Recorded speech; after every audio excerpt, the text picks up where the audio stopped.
She came in she mad brother. इस तस्वीर ने भारत में हड़कंप मचा दिया है। अमेरिकी दौरे पर गए राहुल गांधी के सामने यह जो महिला बैठी है वह बेहद खतरनाक है। सवाल पूछे जा रहे हैं कि राहुल गांधी के सामने यह महिला आकर कैसे बैठ गई। क्या राहुल गांधी से बड़ी गलती हुई है या मीटिंग पहले से ही प्लान थी? अमेरिका की ये मुस्लिम नेता भारत को गाली देकर हंसती है। यह पीओके को पाकिस्तान का हिस्सा बताती है। एक बार तो यह पीओके में जहर फैलाती रंगे हाथों पकड़ी गई थी। इस महिला का नाम इल्हान अब्दुल्ला ही उमर है। यह भारत में हुए किसान आंदोलन को भड़काने में भी काफी आगे रही थी। यह लगातार जम्मू कश्मीर से आर्टिकल 370 हटाने का विरोध करती आ रही है, लेकिन अब बड़े ही आराम से राहुल गांधी के सामने चाय या कॉफी पी रही है। अमेरिका में डेमोक्रेटिक पार्टी की नेता इल्हान उमर भारत विरोधी गैंग की सबसे बड़ी लीडर है। राहुल गांधी के साथ इस भारत विरोधी महिला की तस्वीरों ने पूरे देश में बवाल खड़ा कर दिया है।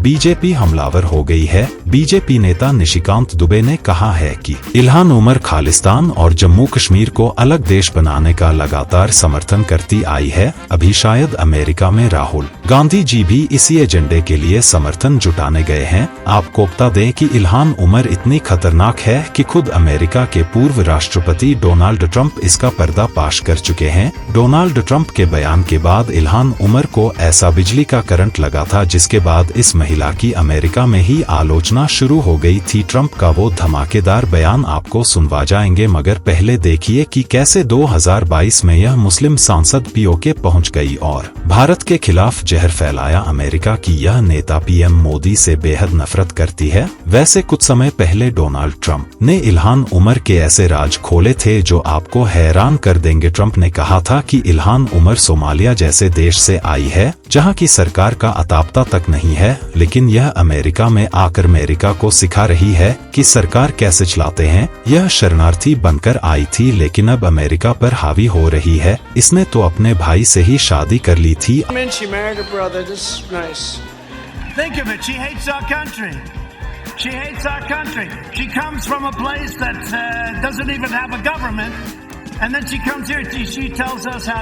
ये हमने आपको दो तस्वीरें दिखाई है। पहली तस्वीर गणेश चतुर्थी के जश्न में डूबे लाखों हिंदुओं की है। कई लोग इसे सनातन की ताकत बोल रहे हैं, तो वहीं दूसरी तस्वीर उन मुस्लिम इलाकों की है जहां युद्ध स्तर पर वक्फ बोर्ड को बचाने की तैयारी चल रही है। सोशल मीडिया पर बहस छिड़ी है कि सनातन की बातें करने वालों को तो यह तक नहीं पता कि सरकार ने देश की जनता से वक्फ बोर्ड पर सुझाव मांगे हैं, लेकिन वहीं दूसरी तरफ वक्फ बोर्ड को बचाने के लिए मुस्लिम समुदाय के लोगों ने क्यूआर कोड तक तैयार कर लिया है। इस क्यूआर कोड पर मोबाइल स्कैन करते ही मुस्लिम समुदाय के लोग एक बनाया सुझाव वक्फ बोर्ड को बचाने के लिए भेज सकते हैं। मोहल्लों में जाकर लाउडस्पीकर के जरिए मुस्लिम लोगों से अपील की जा रही है कि वह वक्फ संशोधन विधेयक के खिलाफ ज्यादा से ज्यादा सुझाव भेजे। मुस्लिमों को गुमराह किया जा रहा है कि अगर वह ऐसा नहीं करेंगे तो उनकी मस्जिद, मदरसे, कब्रिस्तान और वक्फ की करोड़ों की संपत्ति सब छिन जाएगी। पहले आप यह वायरल वीडियो देखिए। याद रखिए, यह बिल अगर पास हो गया तो हमारी मस्जिद छिन जाएंगी, मदार छीन जाएंगे, कब्रिस्तान छिन जाएंगे। यह तैयारी आपने देख ली है, लेकिन आपको बता दें कि इस पूरे विवाद में अब भगोड़े जाकिर नायक की एंट्री भी हो गई है। जाकिर नायक ने कहा है कि 21 करोड़ मुस्लिम हैं, अगर 50 लाख मुस्लिम भी वक्फ संशोधन विधेयक के खिलाफ वोट कर दें तो यह रद्द हो जाएगा। सोशल मीडिया पर कई लोगों का दावा है कि ज्यादातर हिंदुओं को तो यह पता ही नहीं है कि उनसे वक्फ बोर्ड पर सुझाव मांगे गए हैं। जानकारी के लिए